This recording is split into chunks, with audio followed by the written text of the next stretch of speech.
PFI पर केंद्र सरकार का बड़ा एक्शन। पीएफआई और उससे जुड़े संगठनों पर 5 साल के लिए बैन लगाया गया। गृह मंत्रालय ने आदेश जारी किए। छापे में एजेंसियों को देश के खिलाफ युद्ध छेड़ने, उन्माद भड़काने और मनी लॉन्ड्रिंग के कई सबूत मिले। पीएफआई पर बैन के बाद देश भर में हलचल। दिल्ली के शाहीन बाग इलाके में पीएफआई दफ्तर की सुरक्षा बढ़ाई गई। पुलिस ने किया फ्लैग मार्च। पीएफआई पर प्रतिबंध लगाने के बाद हलचल हुई तेज। तमिलनाडु के कोयंबटूर में पीएफआई के दफ्तर के बाहर सुरक्षा बढ़ाई गई।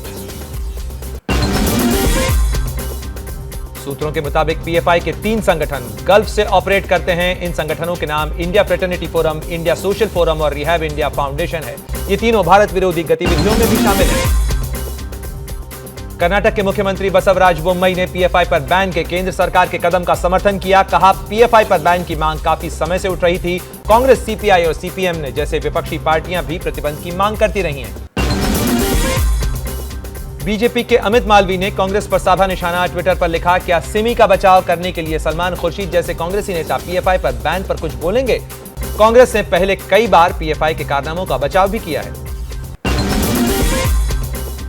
बिहार सरकार के मंत्री सुधाकर सिंह का आरोप, पीएफआई पर बैन एक समुदाय विशेष को टारगेट करने के लिए लगाया गया है। उन्होंने कहा, अगर पीएफआई देश विरोधी गतिविधियों में शामिल है तो फिर आजीवन प्रतिबंध लगना चाहिए।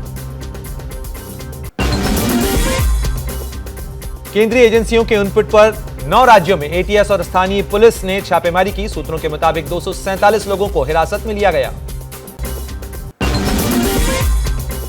कांग्रेस के वरिष्ठ नेता एके एंटनी ने एबीपी न्यूज से कहा, राजस्थान को लेकर सोनिया गांधी से बात हुई। कांग्रेस अध्यक्ष मतदाता तय करेंगे। राजस्थान के मुख्यमंत्री अशोक गहलोत आज दिल्ली आएंगे। सोनिया गांधी से भी उनकी मुलाकात हो सकती है। जयपुर में कल अपने आवास पर मंत्रियों और विधायकों के साथ उन्होंने बैठक की थी। राजस्थान में सियासी घमासान के बीच दिल्ली पहुंचे सचिन पायलट आज सोनिया गांधी से कर सकते हैं मुलाकात। राजस्थान कांग्रेस में बगावत पर गहलोत के 3 करीबी नेताओं को पार्टी ने भेजा नोटिस। शांति धारीवाल, महेश जोशी और धर्मेंद्र राठौर से 10 दिन के भीतर जवाब तलब किया गया। पार्टी से मिले नोटिस के बाद राजस्थान के मंत्री महेश जोशी का बयान, बोले मुझे अभी कोई नोटिस नहीं मिला है, सम्मान के साथ हाईकमान को जवाब भेजेंगे। राजस्थान संकट पर अजय माकन और मल्लिकार्जुन खड़गे ने सोनिया गांधी को 9 पन्नों की अपनी रिपोर्ट सौंपी। रिपोर्ट में सीएम अशोक गहलोत पर कोई आरोप नहीं लगाया गया। योगी कैबिनेट की बैठक में कुल 20 प्रस्ताव पास हुए। बैठक में रानीपुरा टाइगर रिजर्व के निर्माण समेत राज्य नीति आयोग के पुनर्गठन का प्रस्ताव भी पारित किया गया। लखनऊ में आज से समाजवादी पार्टी का 2 दिवसीय अधिवेशन। अखिलेश यादव लगातार तीसरी बार अध्यक्ष चुने जाएंगे। सुप्रीम कोर्ट में शिंदे गुट को मिली बड़ी जीत। महाराष्ट्र के सीएम एकनाथ शिंदे ने कोर्ट के फैसले का स्वागत किया। कहा, चुनाव आयोग मेरिट के आधार पर फैसला लेगा। विधानसभा और लोकसभा में हमारा बहुमत है। ऋषिकेश हत्याकांड को लेकर राहुल गांधी का बीजेपी पर निशाना। कहा, उत्तराखंड की बेटी की हत्या इस बात का उदाहरण है कि बीजेपी किस तरह महिलाओं का सम्मान करती है। बीजेपी की वजह से एक बेटी की जान चली गई। बिहार में 2300 साल पुरानी धरोहर के साथ खिलवाड़। रोहतास में सम्राट अशोक के शिलालेख को बना दिया गया मजार। करतूत पर बढ़ा विवाद।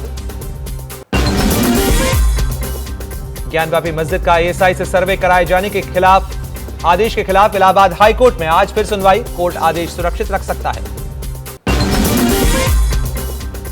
आईआरसीटीसी घोटाले में बिहार के डिप्टी सीएम तेजस्वी यादव की जमानत रद्द करने की मांग वाली सीबीआई की अर्जी पर आज दिल्ली हाई कोर्ट सुनवाई करेगा। दिल्ली शराब घोटाले में ईडी की बड़ी कार्रवाई। जाने माने शराब कारोबारी समीर महेंद्र को गिरफ्तार किया गया। मनी लॉन्ड्रिंग कानून के तहत यह कार्रवाई की गई। दिल्ली के शराब घोटाले के आरोप में गिरफ्तार विजय नायर की आज कोर्ट में पेशी होगी। सीबीआई ने उनकी पहले गिरफ्तारी की थी। बीजेपी नेता हरीश खुराना ने आम आदमी पार्टी पर बोला हमला। कहा, सिसोदिया जी, शुरुआत हो गई है, जल्द आपकी और केजरीवाल की तमन्ना भी पूरी होगी। विजय नायर की गिरफ्तारी पर बोले अरविंद केजरीवाल। कहा, अगले हफ्ते से मनीष सिसोदिया को गिरफ्तार करने वाले हैं। उन्हें डर लग रहा है कि गुजरात उनके हाथ से निकलने वाला है। मनी लॉन्ड्रिंग मामले की को दूसरी अदालत में ट्रांसफर करने के खिलाफ केजरीवाल के मंत्री सत्येंद्र जैन की याचिका पर दिल्ली हाई कोर्ट में सुनवाई होगी। वक्फ बोर्ड में नियुक्ति मामले में गिरफ्तार आम आदमी पार्टी विधायक अमानतुल्लाह खान की जमानत पर आज दोपहर 3:30 बजे फैसला आएगा। हैदराबाद में टीआरएस विधायक मंचिरेड्डी किशन रेड्डी से ईडी की पूछताछ, कथित मनी लॉन्ड्रिंग और हवाला लेन देन के मामले में हुए सवाल जवाब। रेड्डी के खिलाफ फेमा के उल्लंघन का केस दर्ज है।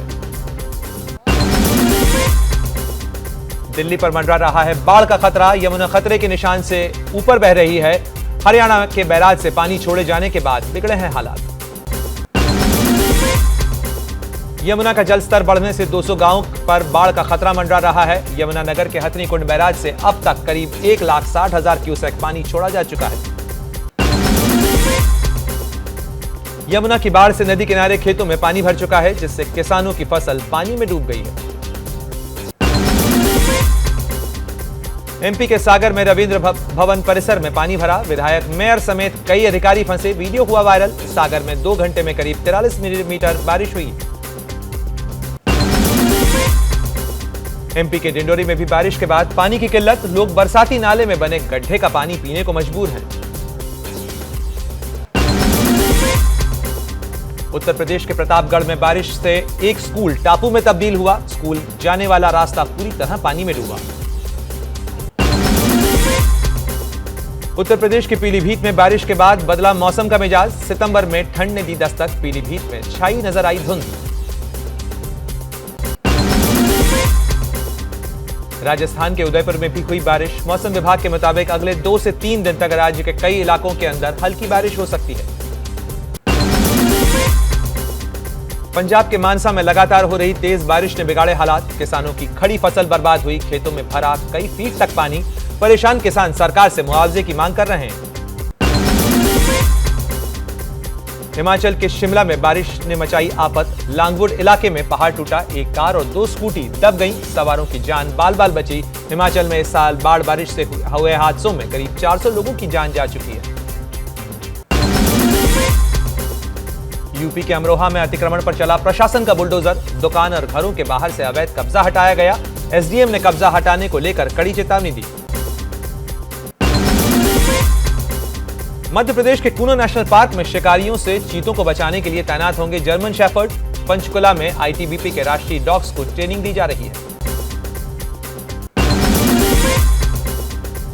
नोएडा के ग्रैंड ओमेक्स सोसाइटी में फिर हंगामा। अब श्रीकांत त्यागी की पत्नी पेड़ लगाने पहुंची थी।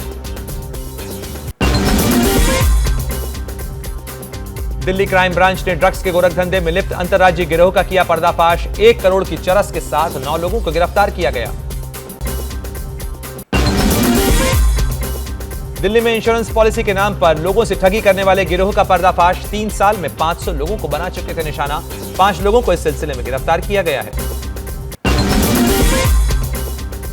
मुंबई के नाला सोपोरा में एक वकील ने महिला पुलिसकर्मी पर गाड़ी चढ़ा दी। पुलिसकर्मी अस्पताल में भर्ती है। नो पार्किंग में गाड़ी खड़ी करने को लेकर वकील से हुई थी बहस और ये कार्रवाई। पुलिस ने वकील को गिरफ्तार कर लिया है। ओडिशा के कटक में एससीबी अस्पताल में नवजात के लापता होने से मचा हड़कंप। परिवार ने लगाया बच्चा चोरी का आरोप। पुलिस सीसीटीवी के जरिए अब जांच में जुटी है। बिहार में सुशासन बाबू के राज में अपराधियों के हौसले बुलंद नजर आ रहे हैं। मोतिहारी में बदमाशों ने एक युवक को मारी गोली। 1.5 लाख रुपए लूट कर हुए फरार। यूपी के उन्नाव में एक युवक समेत 3 पुजारियों को पुलिस ने गिरफ्तार कर लिया। नवरात्र में एक युवक को भू समाधि दिलाने के बहाने ये आस्था के नाम पर लोगों से पैसे ठग रहे थे। यूपी के झांसी में आरपीएफ के जवान ने बचाई युवक की जान। पैर फिसलने की वजह से प्लेटफॉर्म और ट्रेन के बीच फंस गया था यह युवक।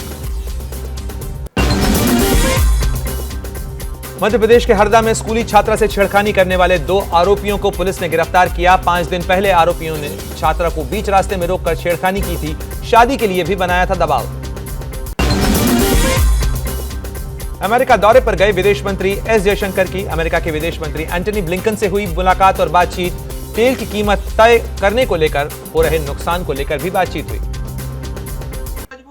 क्या मजबूरी है मेरी बताइए।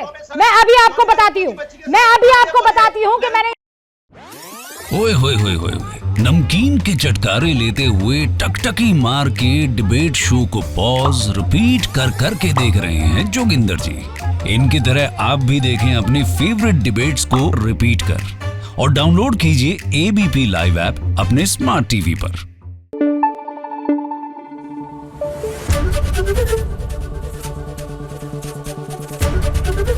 एबीपी न्यूज आपको रखे आगे।